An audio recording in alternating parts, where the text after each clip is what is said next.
Halo, selamat berjumpa. Salam sehat dan salam sejahtera selalu.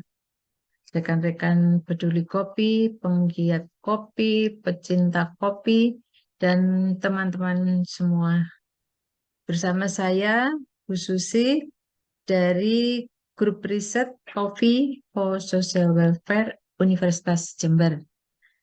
Nah, kali ini saya akan berbicara tentang ampas kopi ya. Nah, seperti kita ketahui bersama, kopi sebagai minuman yang dikonsumsi hanya sebagian kecil saja. Sementara itu, lebih dari 70%-nya berupa ampas yang umumnya kemudian dibuang begitu saja.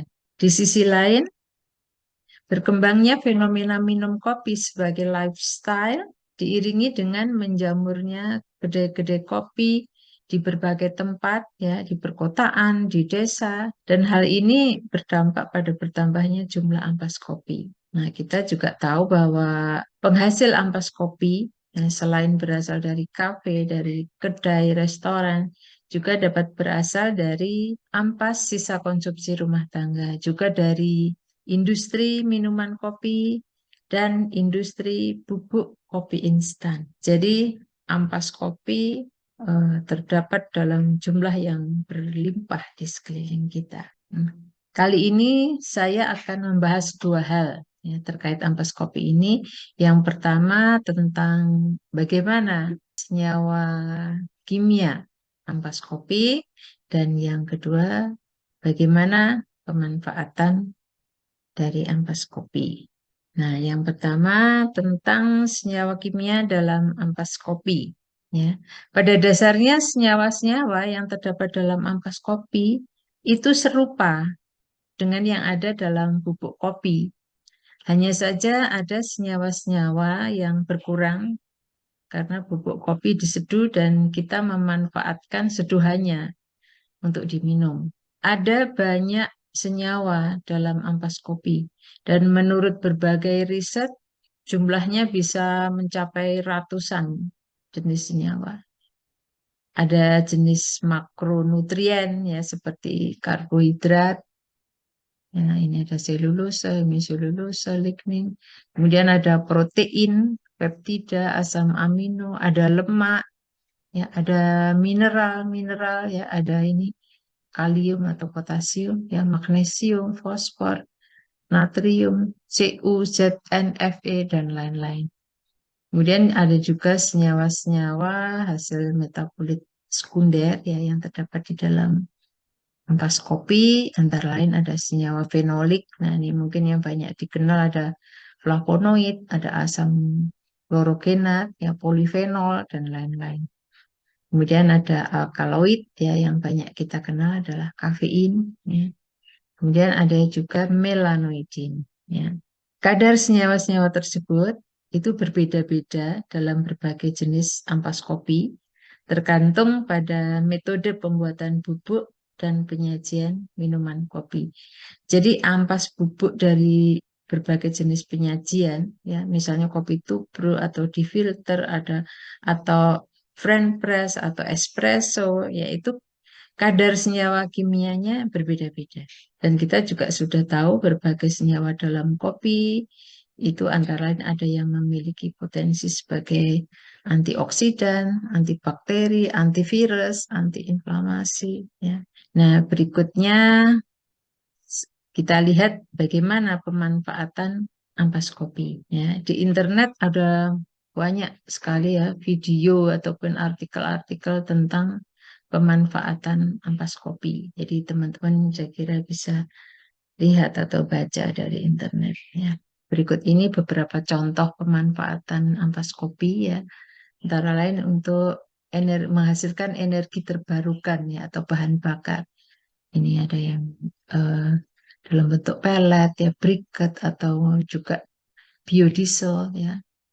Dimanfaatkan sebagai adsorben, katalis, bahan makanan, pupuk tanaman, pembasmi hama, pakan ternak, untuk mengurangi bau, ya, untuk senyawa suplemen, untuk kosmetik, bahan kesehatan, ya, sabun, sampo, lulur, masker, aromaterapi.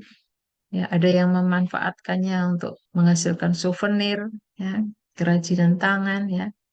Ini ada yang membuat pot bunga dari ampas bubuk kopi, membuat cangkir, gelas, bahkan ada yang memanfaatkannya untuk membuat bingkai kacamata. Nah, pemanfaatan ampas kopi ini kalau saya lihat ada yang sudah skala industri. Ya, dan barangkali ini telah melalui berbagai kajian riset ya, karena sudah masuk pabrik. Nah, ini contohnya adalah membuat bingkai kacamata dari ampas kopi ini di Jerman. Ini linknya ya, teman-teman bisa secara detail melihat di YouTube. Ini linknya. Sustainable glasses made from coffee. Nah, kemudian ini juga produk berasal dari ampas kopi. Ya, ini ada yang untuk membuat pensil, pot bunga, kerajinan ya, untuk souvenir juga. Dan di sana ini dari Korea ya. Di sana juga ada toko yang untuk tukar menukar ampas kopi. Jadi dia membeli ampas kopi, tapi dia juga menjual produk yang berasal dari ampas kopi. Nah, ini linknya ya. Kemudian ini di Kolombia itu juga, saya lihat juga dia membuat coffee cups made from recycled coffee grains. Jadi dia membuat cangkir kopi, juga membuat gelas kopi dari ampas kopi. Kemudian ini di Jerman juga ada salah satu pabrik di Berlin yang memproduksi cangkir kopi berasal dari bubuk kopi. Nah, kemudian ada juga yang memproduksi pelet untuk bahan bakar berasal dari ampas kopi. Kemudian berikutnya pemanfaatan ampas kopi oleh masyarakat. Ya, ini pada umumnya didasarkan pada pengalaman empiris dan ada juga yang memanfaatkannya untuk menghasilkan produk ya turunan ampas kopi. Nah, ini beberapa contoh linknya ya. Ini yang saya dapatkan dari YouTube dan sebenarnya masih ada banyak lagi. Saya pakai kata kunci ampas kopi atau spent coffee ground. Ya, spent coffee ground atau ampas kopi itu nanti didapat di YouTube banyak juga di apa di jurnal ya itu juga banyak. Ini teman-teman bisa lihat ya pemanfaatannya ada yang gunakan untuk masker, untuk keramas ya, untuk lulur ya, lulur untuk peeling kulit ini ya. Kemudian juga ada yang buat arang briket, kemudian juga ada bagaimana cara membuatnya itu ada sudah di internet ya, ada yang untuk pupuk, untuk mengusir hama ya. Jadi pada kesimpulannya pemanfaatan kembali ampas kopi itu akan berkontribusi pada pengembangan teknologi kopi zero waste, ya, artinya tanpa limbah. Dan ini akan menciptakan ekonomi sirkuler yang dapat memberi nilai tambah bagi kopi yang pada gilirannya nanti akan meningkatkan kesejahteraan masyarakat. Nah, ini selain referensi dari YouTube tadi, ini beberapa referensi dari jurnal atau textbook. Ya, saya menggunakan kata kunci ini, spend coffee ground. Ya, itu nanti akan ada banyak sekali yang bisa kita dapatkan. Oke, demikian sedikit bahasan saya tentang ampas kopi.